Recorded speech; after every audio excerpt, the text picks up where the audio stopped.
त्यो अस्ति हामी चुनेर आउँदाखेरि जे गऱ्यौँ गऱ्यौँ, अब त्यो सक्यो, त्यो नगरौँ यहाँ होइन। किनभने हामी माननीय भएर आएका छौँ। अब आम निर्वाचन जनताले हामीलाई चुन्दाखेरिको अवस्थामा हामीले भन्यौँ होला, के भन्यौँ होला होइन, प्रतिस्पर्धा हो। तर अहिले त्यो भन्दाखेरि यो संसदको मर्यादा रहन्छ जस्तो मलाई लागेन। हाम्रो उम्मेदवार रुबी कुमारी ठाकुरज्यू, उहाँ जेएनजी हुनुहुन्छ।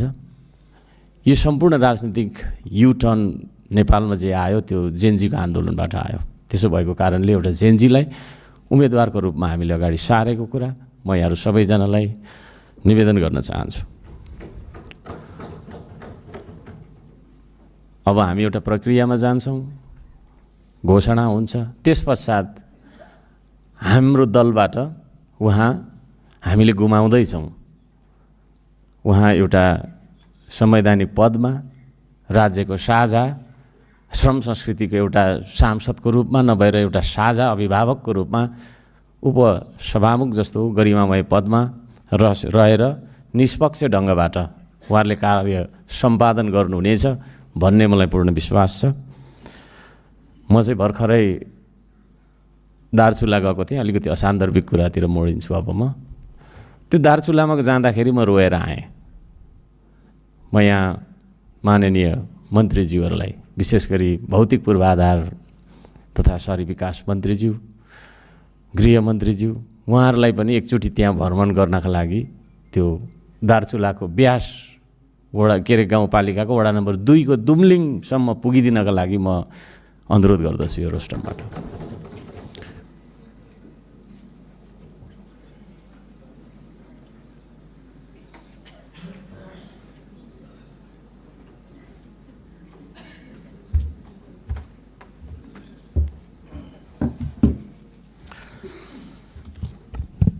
सम्माननीय सभामुख महोदय, आज एउटा संवैधानिक विधि हामीले पुरा गरिरहेका छौँ। लोकतन्त्रमा कि त चुनिनुपर्छ कि त चुन्नुपर्छ।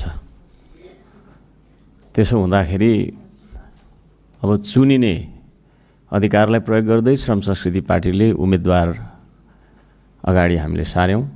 त्यसमा अहिलेका सबैभन्दा ठुला दल लगायत धेरैजसा दलहरूले सबैले समर्थन गर्नुभएको छ। त्यसका लागि म सम्पूर्ण राष्ट्रिय स्वतन्त्र पार्टी, नेपाली कांग्रेस, नेकपा लगायतका सबैजनालाई म हार्दिक धन्यवाद दिन चाहन्छु।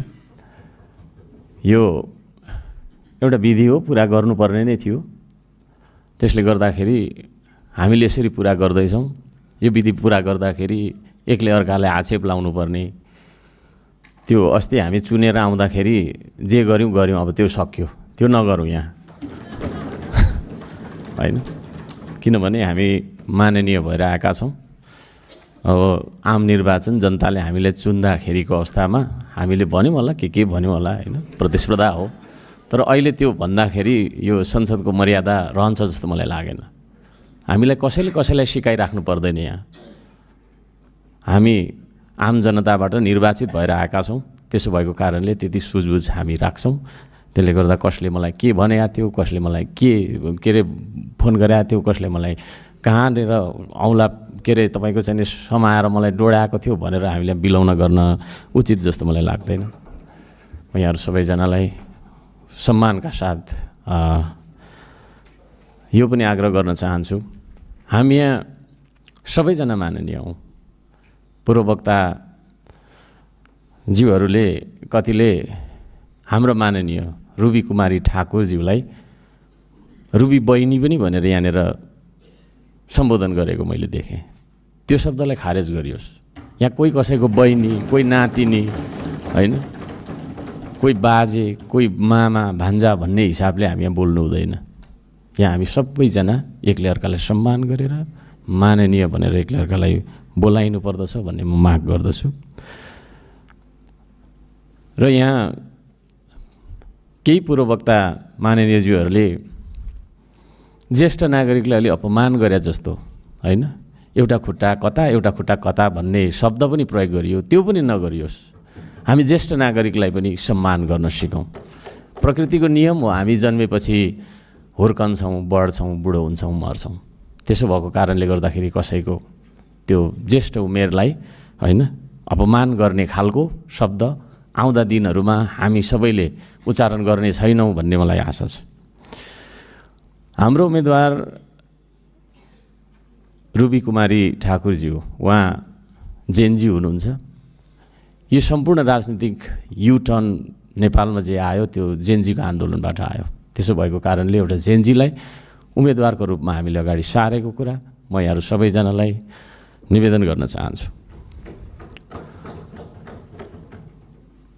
अब हामी एउटा प्रक्रियामा जान्छौँ, घोषणा हुन्छ, त्यस पश्चात हाम्रो दलबाट उहाँ हामीले गुमाउँदैछौँ। उहाँ एउटा संवैधानिक पदमा, राज्यको साझा श्रम संस्कृतिको एउटा सांसदको रूपमा नभएर एउटा साझा अभिभावकको रूपमा उपसभामुख जस्तो गरिमामय पदमा रहेर निष्पक्ष ढङ्गबाट उहाँहरूले कार्य सम्पादन गर्नुहुनेछ भन्ने मलाई पूर्ण विश्वास छ। म चाहिँ भर्खरै दार्चुला गएको थिएँ, अलिकति असान्दर्भिक कुरातिर मोडिन्छु अब म। त्यो दार्चुलामा जाँदाखेरि म रोएर आएँ। म यहाँ माननीय मन्त्रीज्यूहरूलाई, विशेष गरी भौतिक पूर्वाधार तथा शहरी विकास मन्त्रीज्यू, गृहमन्त्रीज्यू, उहाँहरूलाई पनि एकचोटि त्यहाँ भ्रमण गर्नका लागि त्यो दार्चुलाको ब्यास वडा के अरे गाउँपालिकाको वडा नम्बर 2 को दुम्लिङसम्म पुगिदिनका लागि म अनुरोध गर्दछु यो रोस्टमबाट। यति धेरै तपाईँको समस्या रहेछ, त्यो समस्यालाई देखेर म रोएर आएँ। बाटो नबनेको कारणले मान्छे तुइनमा महाकाली तरेर त्यहाँ महाकालीमा तुइन झरेर तपाईँको चाहिँ मर्ने, मान्छे नभएको त्यहाँ कुनै घर परिवार रहेनछ। मान्य सदस्य आफ्नो भनाइ छुट्याउनु होला। सरकारलाई त्यसतर्फ पनि ध्यान आकर्षण गर्न चाहन्छु। थुप्रै छन् कुराहरू, समय छोटो छ, यो समय पनि बढाउनुपर्छ भन्ने मेरो माग पनि छ।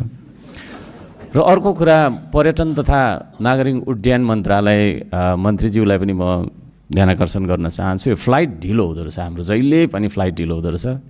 बिना कारण फ्लाइट डिले गर्यो भने सम्बन्धित तपाईँको चाहिँ नि कम्पनीलाई फाइन पो लगाउनुपर्छ कि भन्ने माग पनि म राख्न चाहन्छु। र अब अलिक अनौठो खालको बोलिन्छ। एकचोटि म फेरि अर्को अनुरोध के गर्न चाहन्छु भने, आउँदो दिनमा हामीले ताली ठोक्दा कस्तो हुन्छ होला, होइन? खालि हामीले टेबल कुर्सी ठोकेर, टेबल कुर्सीमाथि चढेर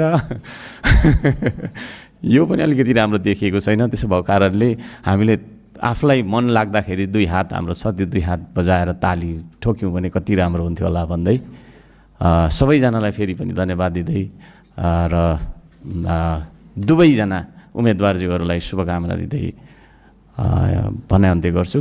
नमस्कार।